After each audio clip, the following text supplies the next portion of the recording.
É uma alegria poder começar o domingo pela manhã já adorando a Deus.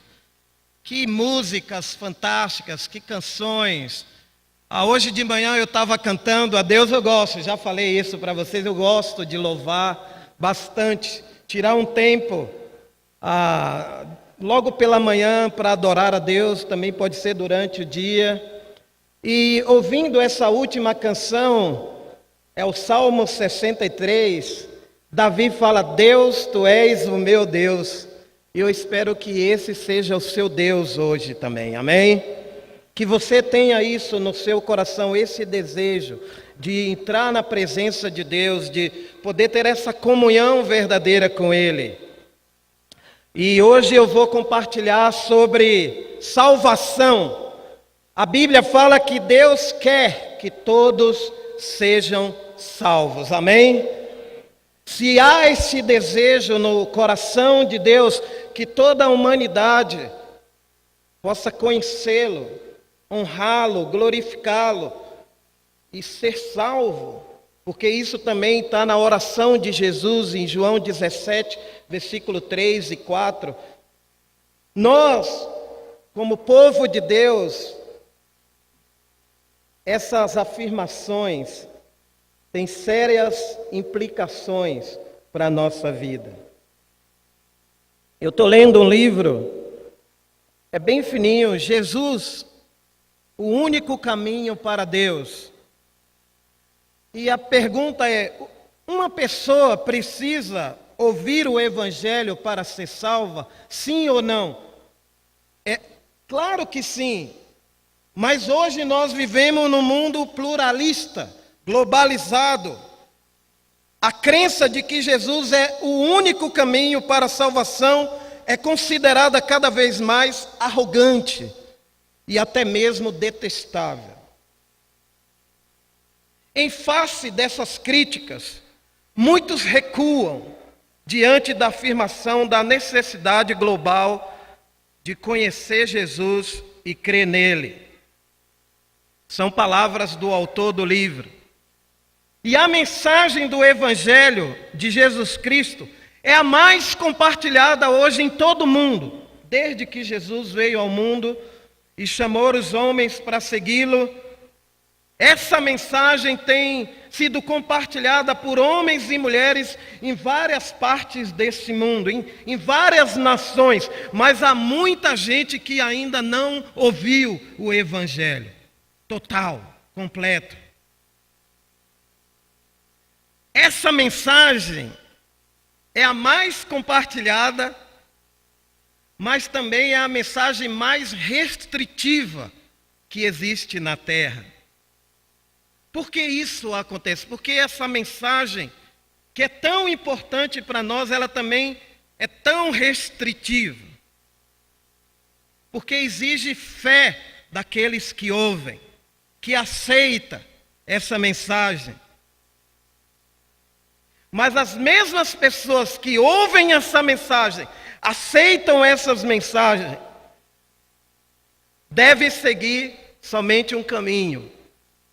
Por isso que ela é restritiva. Não existe vários caminhos. Só existe um caminho. E esse caminho é Jesus Cristo. Todos os livros da Bíblia falam que existe somente um Deus, uma só fé, um só batismo, um só caminho, e um só mediador, e um só Salvador, e uma só vida. Toda a Bíblia fala sobre isso. E eu gostaria de chamar vocês a ler comigo primeira carta a Timóteo, capítulo 2.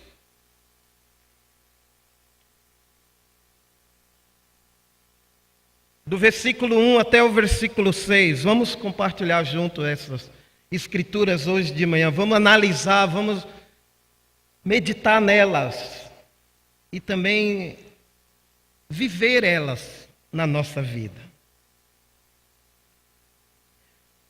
Em primeiro lugar, peço que sejam feitas orações, pedidos, súplicas e ações de graça a Deus em favor de todas as pessoas.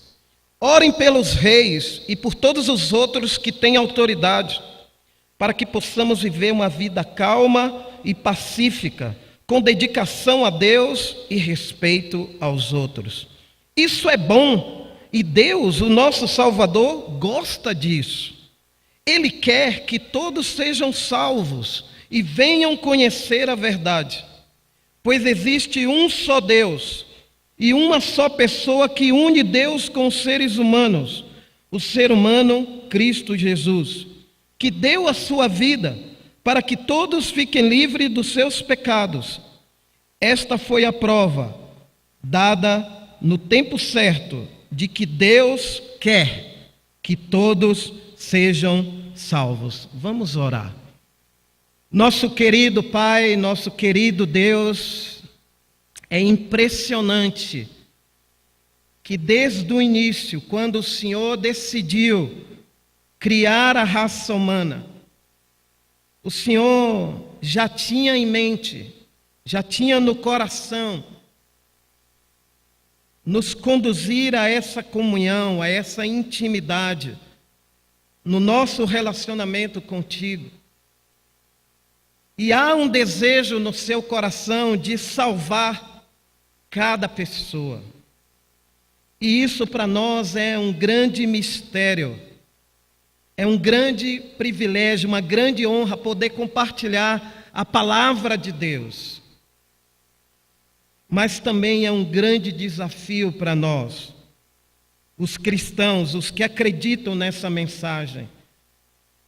Me usa agora, que eu possa falar daquilo que o Senhor deseja, que o Senhor me use. Usa a tua palavra poderosa, que tem poder de transformar a vida de qualquer pessoa. E que o Senhor, através desse culto, através de tudo que nós estamos aqui fazendo, receba toda a honra, toda a glória por meio de Jesus. Amém. Aqui nós vemos Paulo aconselhando Timóteo a dar a prioridade, a priorizar na vida dele a oração. Ele fala aqui, em primeiro lugar, a primeira pergunta hoje, irmãos, que eu quero fazer para vocês, hoje de manhã: você colocou hoje em primeiro lugar a oração na sua vida? Você já se preparou espiritualmente hoje de manhã para vir para esse culto? É bem importante para a nossa vida espiritual. Se Paulo está dando conselhos para Timóteo a dar essa prioridade na sua vida de oração, a oração não está associada a grandes façanhas mentais. A Bíblia nos aconselha a orar para que tenhamos o entendimento, a compreensão do amor de Jesus Cristo, em toda a sua largura, em toda a sua altura, em toda a sua profundidade. Quando nós oramos, não é para pedir as coisas para Deus, oramos para pedir as coisas para Deus, mas o motivo principal é que através dessa oração, a glória de Deus se revele na minha vida.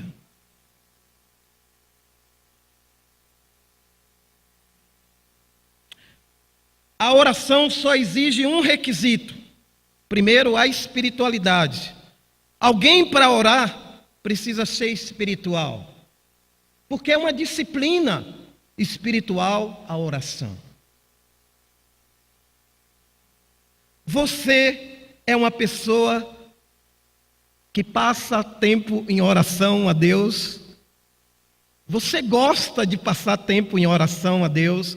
Você gosta de falar com Deus dos seus sonhos, dos seus fracassos, dos seus sentimentos, da sua angústia?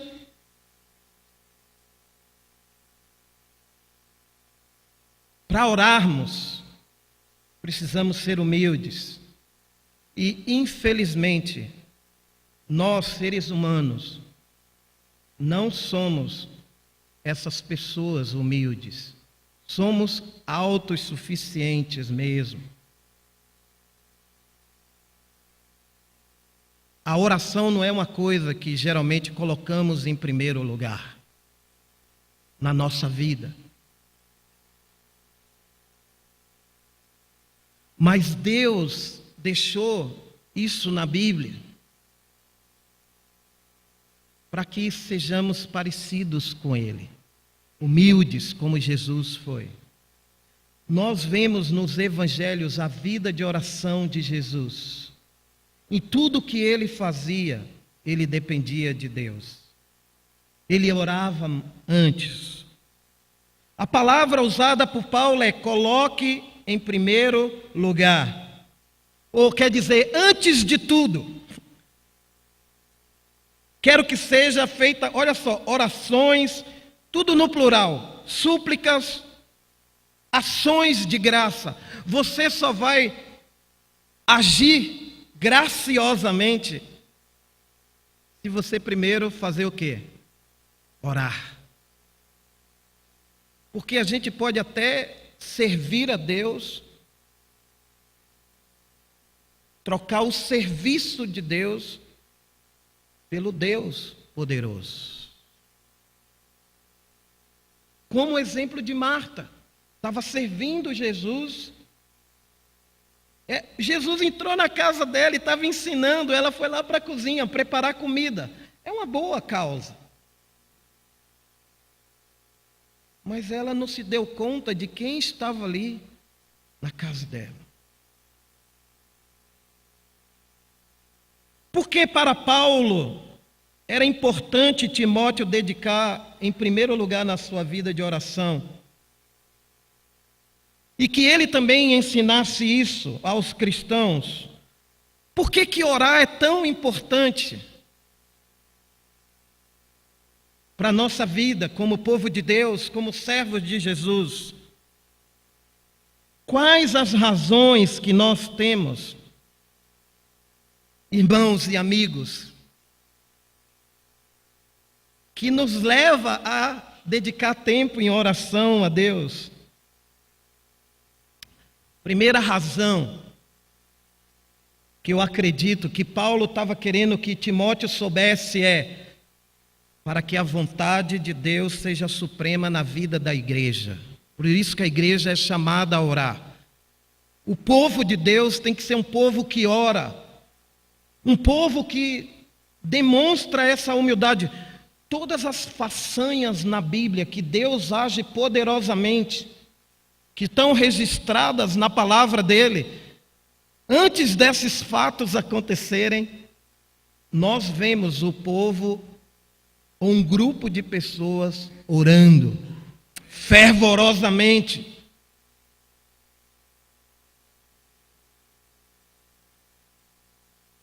Sem oração não há ação. A própria palavra já fala, oração.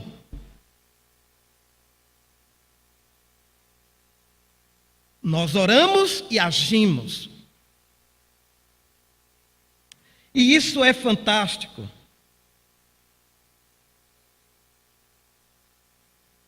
A oração não deve ser sustentada pela nossa própria força, sabedoria ou fé. É Deus que concede poder a nós para fazer as coisas que Ele exige para nós fazermos. Quando ele fala aqui no versículo 2, isso aqui me pegou. Orem pelos reis e por todos os outros que têm autoridade, para que possamos viver uma vida calma e pacífica, com dedicação a Deus e respeito aos outros. O chamado aqui, vamos pensar no cenário de Timóteo. Era um cenário de muita confusão, de muita guerra, de muito conflito. As autoridades da época eram os romanos, os inimigos do povo de Deus, que estavam perseguindo os cristãos. E Paulo está aconselhando Timóteo a orar por esses reis, por essas autoridades que estavam jogando cristãos na cadeia. E eu vi minha dificuldade de orar pelas autoridades do nosso país. Aliás, eu vou ser bem honesto, eu tenho orado para que Deus faça justiça na vida deles. Aí, se Deus fizer com eles o que fazer a mesma coisa comigo, eu estou frito. A gente tem que orar por uma nação mais justa, mas se Deus agir com justiça na vida de cada um de nós, não vai sobrar ninguém. Talvez Noé e mais 7. E isso é muito sério. Mas a oração deve ser feita, segundo Paulo, para que possamos viver uma vida calma e pacífica. Isso aqui também eu não... Por quê? Se a coisa está um conflito, tudo está pegando fogo, todo mundo está indo para a cadeia, como que a gente pode ter calma e paz num ambiente desse? Irmãos, eu vejo que essa vida pacífica e calma pode soar como algo doméstico e zen. E não é isso. Como eu gostaria que todos os homens lá em Brasília colocassem em primeiro lugar na vida deles a oração, amém? Mas eles ainda não compreendem completamente o que isso significa. Mas nós, os cristãos, nós entendemos que há uma batalha espiritual nesse mundo. E quando ele fala vida pacífica e calma, tem mais a ver, na minha visão, que os cristãos, mesmo diante de circunstâncias difíceis, situações que fogem ao nosso controle, vai orar a esse Deus, porque alguma coisa Deus vai fazer para que a glória dele se manifeste. E eu não vejo o dia que esse Brasil vai mudar. Eu sou um sonhador. Eu canto hino nacional algumas vezes. Eu não sei se você gosta de cantar o hino nacional. Tem umas frases lá que mexem comigo.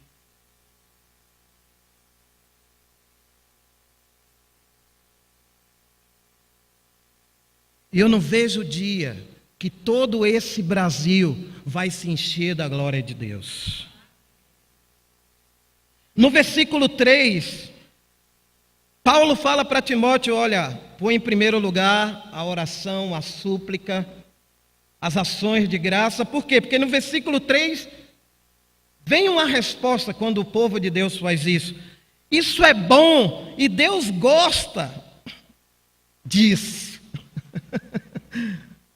Olha que interessante. Deus gosta de ver seu povo orando com pureza de coração. Deus gosta de ver o povo dele orando pelas pessoas que estão estudando a Bíblia, os que estão visitando a igreja. Deus gosta quando vê o povo dele orando pelas famílias da igreja, orando pelos filhos da igreja, nossos filhos na fé. Você tem dedicado tempo a orar por essas coisas?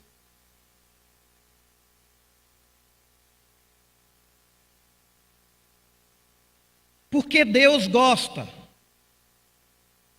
de ver o povo dele orando. Versículo 4, que é o tema da minha aula. Se você não quer isso, eu quero ajudar você a ter esse desejo.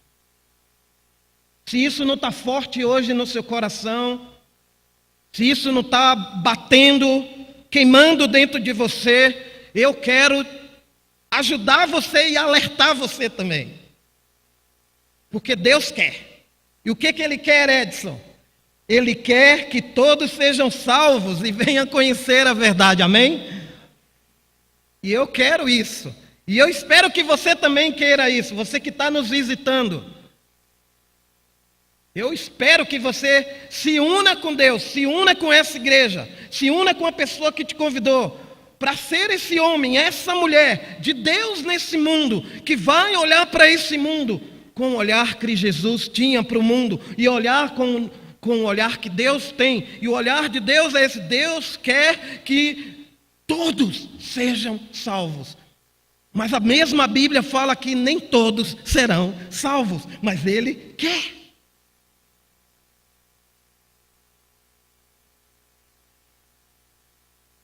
E a salvação tem sérias implicações da maneira como nós oramos e com a maneira que nós anunciamos a salvação.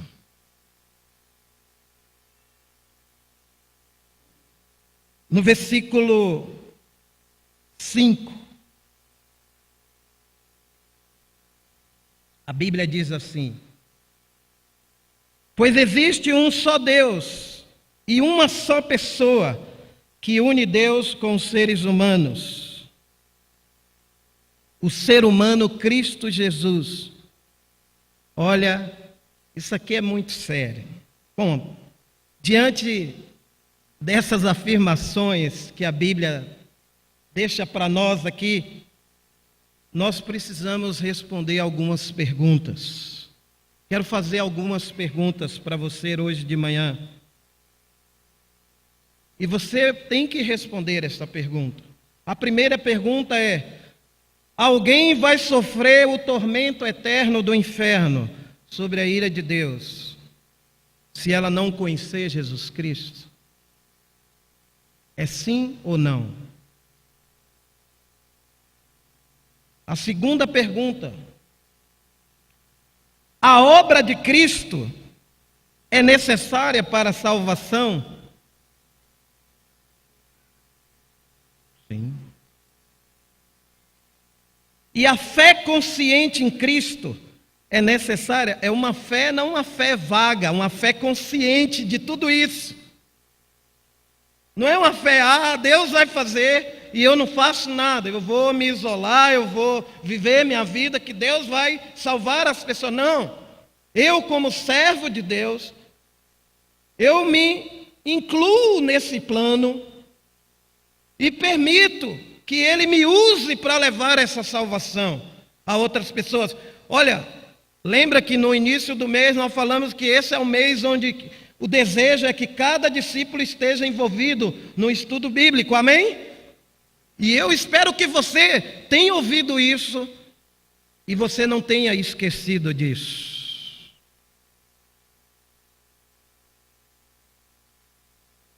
Eu espero que você leve isso a sério, porque Deus quer que todos sejam salvos. Mas qual é a estratégia do diabo? O alvo do diabo é que ninguém seja salvo. O alvo de Satanás é que ninguém conheça a verdade. E aí o que ele faz para desviar a atenção da igreja, das pessoas, do foco de Deus, das coisas eternas? Ele usa conflitos, ele usa guerras, ele usa injustiça social, ele usa corrupção, ele usa vários outros temas onde as pessoas focalizam nesse tema e não focaliza no tema central, que é a salvação dos perdidos. E muitos hoje na igreja estão mais preocupados com trabalho, em ganhar dinheiro, em manter seus bens materiais, em ter uma casa mais confortável, em viajar 2 vezes por ano para ter férias, que seu filho estude numa escola de alto padrão. E eu não acho nada disso errado, mas se é só isso, eu quero alertar você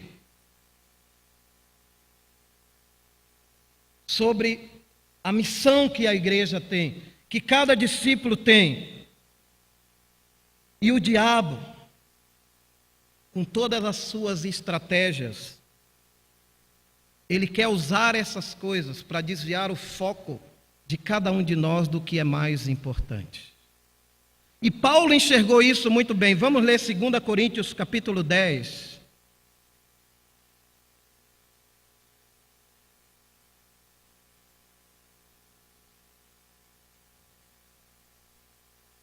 do versículo 3 a 5.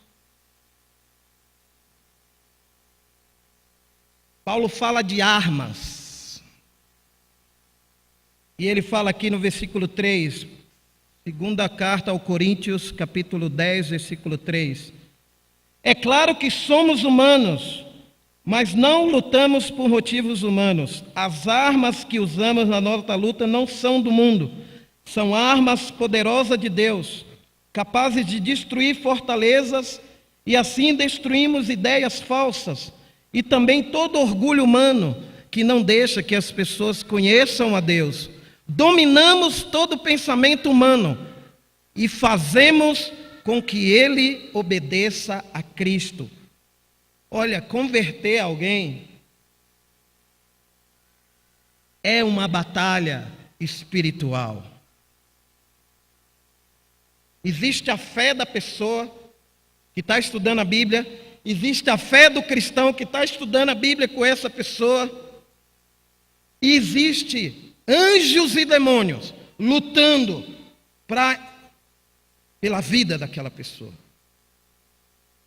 O diabo quer que a pessoa não conheça a verdade. E Deus está lá usando a Bíblia, usando o cristão, usando a fé dele, o amor dele, a influência dele para ajudar essa pessoa que está perdida, não é salva, a conhecer esse Deus maravilhoso. Amém? E ele vai usar todas as estratégias que puder para que fiquemos intimidados, indiferentes com a nossa missão de anunciar o amor de Deus para este mundo. Deus nos deu a oração porque Jesus nos deu uma missão. E Ele falou que estaria conosco todos os dias. Ele tem poder. E Ele quer nos revestir desse poder. Irmãos, nós estamos numa missão de guerra. Alguns cristãos estão vivendo como se estivessem numa missão de paz. O Evangelho é da paz. Mas as implicações para pregar esse Evangelho, para que pessoas sejam salvas, existe uma guerra no coração. Ser um cristão é um grande privilégio, mas também um grande desafio. E olha, você pode ver na Bíblia, os cristãos primitivos oravam para que os incrédulos fossem salvos. Isso lá está em Romanos 10, versículo 1 e 2. Eles oravam por uma fé maior. Os próprios discípulos falaram para Jesus, aumenta a nossa fé. Eles oravam para que sua fé não fosse destruída. Eles oravam para que não caísse em tentação. Eles oravam para que pecados fossem perdoados. Eles oravam para ser homens e mulheres cheios do Espírito Santo, cheios do poder de Deus. Eles oravam para que a palavra fosse anunciada com ousadia, com coragem, com sabedoria, com poder, para que atingisse todos os lugares. Eles oravam por isso. Deus era buscado em todas as coisas. E eu gostaria de chamar a minha esposa agora, que ela vai compartilhar do encontro dela com Deus. E vamos ouvir. Eu vou compartilhar um pouquinho com vocês, igreja, sobre a minha vida com Deus. Em 89, eu era uma estudante de 21 anos. Eu trabalhava no meu primeiro emprego como auxiliar de escritório, tinha uma boa família, amigos, e nada estava me faltando. Mas não era bem assim que acontecia com o meu coração. Havia um vazio, havia uma frustração. Eu era frustrada comigo mesmo, com Deus, com as pessoas, com o mundo.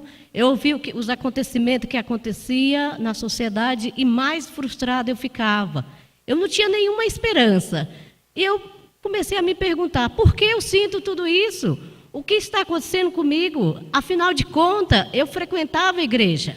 Meus pais tinham colocado no melhor colégio da cidade, colégio de freira. Eu tive aula de religião, eu participei de tantas coisas, eu fui em comunidade, eu ajudei pessoas. Mas o que estava acontecendo com o meu coração? Porque eu estava sentindo aquilo e eu não estava aguentando mais. Havia muita frustração, havia um vazio. E um dia eu tive um encontro real com Deus. Eu estava sozinha em casa e eu tirei esse momento e eu sentei diante de um espelho e eu falei com Deus verdadeiramente do meu coração. E eu falei exatamente o que eu sentia, o que eu estava pensando, a frustração, o vazio. E eu perguntei para Deus: o Senhor existe? E se existe, onde está o Senhor? Eu não sinto o Senhor na minha vida. Mostra, Senhor, onde você está. E eu lembro que eu falei isso com Deus várias vezes. E eu falei: se o Senhor realmente não existe, é só essa vida, é só esse tipo de vida, eu não aguento mais. Aí eu falei para Deus: então tira a minha vida, ou eu mesmo tiro, porque eu não aguento viver mais dessa forma. E incrível, porque uma semana depois, eu tinha saído do meu trabalho e eu estava subindo para a aula, ali perto da Riquchalma, e 2 meninas me pararam na rua. Uau! E elas falaram sobre um bate-papo bíblico, sobre conhecer Deus. E na hora brotou uma esperança tão grande no meu coração. E eu falei: me fala mais. E elas começaram a falar. Eu falei: olha, eu estou indo para a aula, mas eu vou com vocês na próxima semana. E eu lembro que eu saí em direção aonde eu estava indo. E eu saí tão feliz, eu saí voando, parecia uma criança. Eu olhava para o convite e dizia: Senhor, foi o Senhor que mandou essas meninas? É real isso? E eu lembro que na próxima semana eu fui no bate-papo bíblico. Uau! Foi incrível ver o amor dos irmãos. O João Reus estava nesse primeiro bate-papo lá também, falando português, ainda aprendendo. Eu tive o privilégio de ter um convívio com ele e com outros irmãos. E ver o amor desses irmãos. Eu saí muito constrangida. E logo em seguida, as cristãs falaram para mim: quer ir no encontro de mulheres? Eu falei: vou. E teve um encontro de mulheres, eu fui nesse encontro. Eu saí muito, muito, muito quebrada desse encontro de mulheres. Eu saí questionando muito meus valores, o que eu vivia, como eu vivia, e Deus estava mexendo muito com o meu coração. E eu comecei a estudar a Bíblia com as irmãs. E eu lembro do primeiro estudo. Uau, era o estudo de palavra, né? Onde diz: a palavra de Deus é viva, é poderosa, corta. Eu falei: uau, que legal. E durante os estudos, eu comecei a ver quanto eu era muito enganada. As irmãs falando da vida delas, do coração delas, e eu pensei, uau, elas têm motivo suficiente para ser cristã. Eu não preciso ser batizada, porque eu tenho uma vida legal. E era esse o meu pecado. Eu me sentia tão boa, eu era tão enganada, eu era tão vazia, eu era tão frustrada. E a Bíblia foi me mostrando o meu coração, mostrando o pecado que havia no meu coração. O egoísmo era tão grande, era tão enraizado. Eu vivia para mim, eu usava as pessoas, minha família, que era tão generosa, eu usava tudo isso, mas para mim. Nem a minha família eu servia direito. As pessoas, muita amargura com uma pessoa do trabalho. Meu coração estava muito doente. E aí a Escritura foi limpando meu coração. E, amém, Deus me mostrou através de Jesus Cristo o perdão, o batismo. Eu fui batizada, amém. E é esse Deus, e é essa decisão que eu tomei em 89.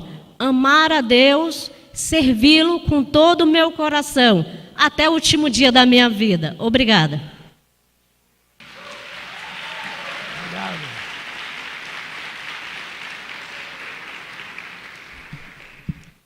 Bom, são tantas histórias que Deus tem com as pessoas. Com você, eu sei que você tem a sua história, mas você pode compartilhar a sua história com outras pessoas.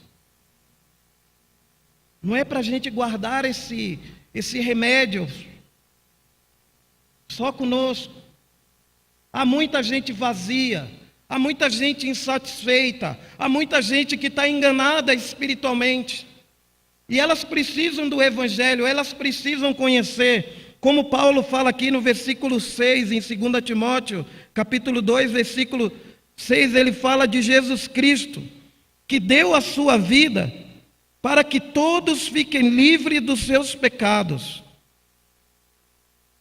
Só existe um mediador, só existe um resgate, só existe uma só vida.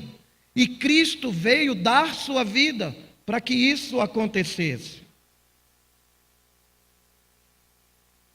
Nós somos chamados, escolhidos por Deus, para abençoar a vida de outras pessoas. Já somos abençoados.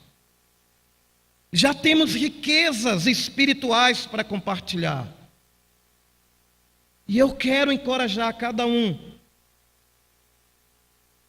a fazer isso de todo o coração. No versículo 7, Paulo entendeu a escolha dele. E ele está ensinando isso para Timóteo. Eu fui escolhido como apóstolo e mestre dos não-judeus para anunciar a mensagem da fé e da verdade. Eu não estou mentindo, estou dizendo a verdade. A missão de vida de Paulo é a nossa missão de vida. Essa é a minha maior missão na vida. Anunciar o Evangelho, a mensagem da verdade, a mensagem da salvação, a mensagem de um Deus que se tornou ser humano e veio a este mundo sofrer e morrer por nós. Cada um de nós aqui já ouvimos essa mensagem. A mensagem mais compartilhada no mundo.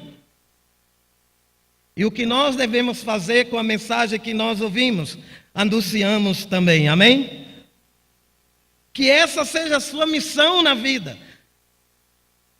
Que você seja um homem e uma mulher de oração. Porque ele vai terminar aqui no versículo 8. Quero que em todos os lugares os homens orem. Homens dedicados a Deus, e que ao orarem, eles levantem as mãos sem ódio e sem briga. Irmãos, você que é homem, eu quero chamar você a ser esse homem de Deus, um homem de oração, um homem que vai fazer a diferença para a glória de Cristo neste mundo. Que sejamos uma igreja que vai revelar a natureza gloriosa de Deus nesta época da história. Vamos juntos exaltar o nome de Deus em todo mundo, em todo lugar. Vamos juntos nos dedicar para estender esse reino dele. Nesse país, há tantos lugares que ainda não ouviram o Evangelho. Há tantas cidades, há tantos bairros nessa cidade de São Paulo. Tem gente ainda, tem um montão. O campo está maduro. Precisa os discípulos ir e fazer a colheita, amém?